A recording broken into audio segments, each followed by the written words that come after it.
Assalamualaikum warahmatullahi wabarakatuh. Perkenalkan, nama saya Hadi Fakri dari Universitas Lancang Kuning. Di sini saya akan mencoba mempresentasikan sebuah tugas dari mata kuliah manajemen risiko yang berjudul gangguan sistem IT di rumah sakit. Untuk latar belakang kasus ini tersendiri, yang pertama yaitu rumah sakit menghadapi risiko gangguan sistem IT. Kemudian yang kedua, gangguan ini berdampak pada layanan kesehatan, data pasien, dan kepercayaan masyarakat terhadap rumah sakit itu sendiri.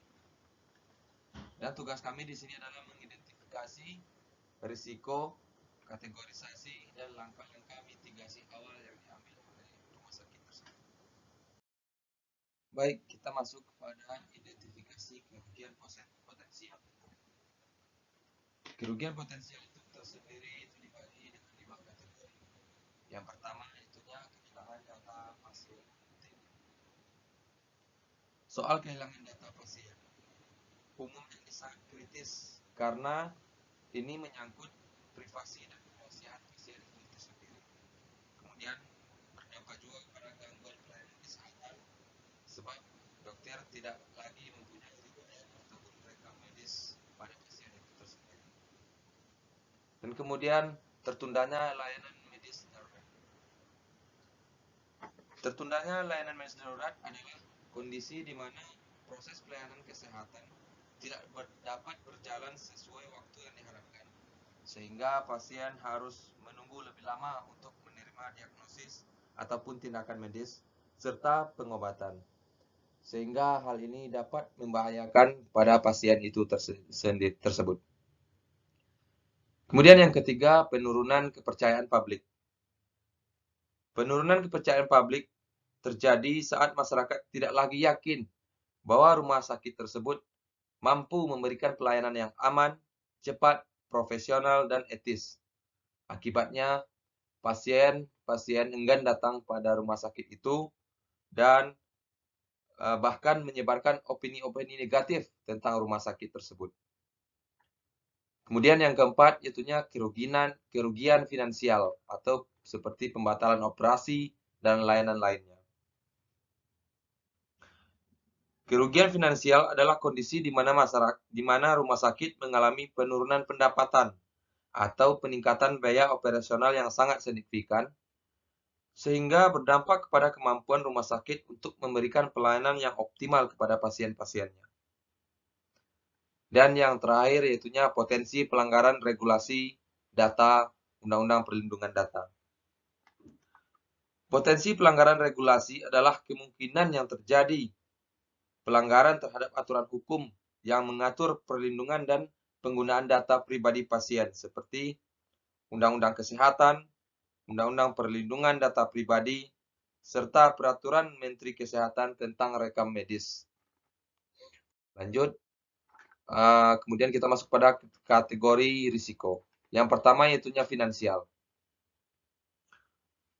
Pada kategori finansial itu dibagi menjadi dua. Yang pertamanya kehilangan pendapatan.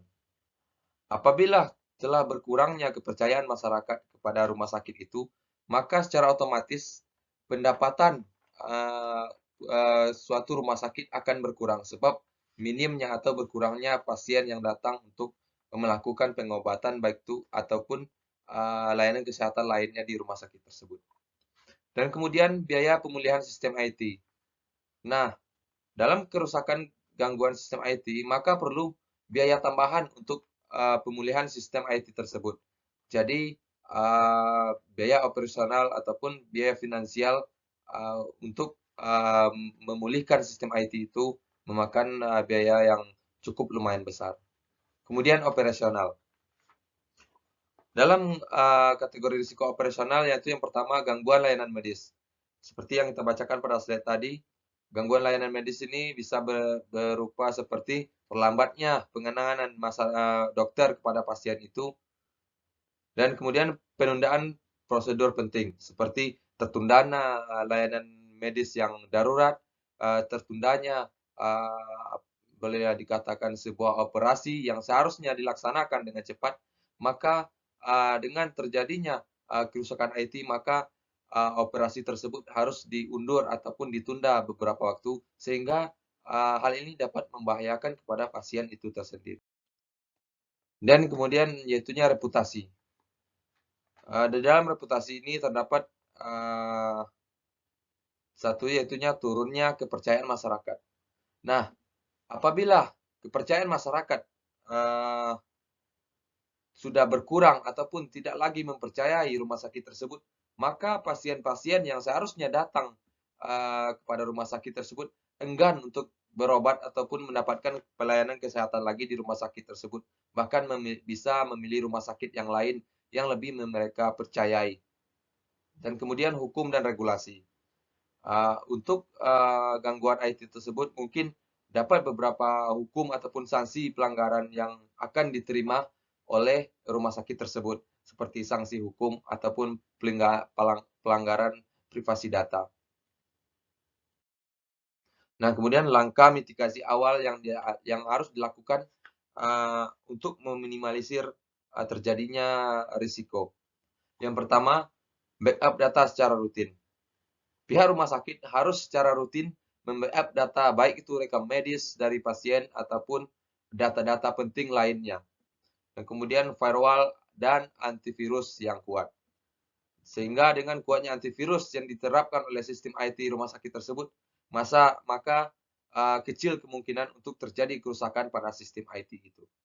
Dan kemudian ya selanjutnya melakukan audit keamanan sistem IT secara berkala.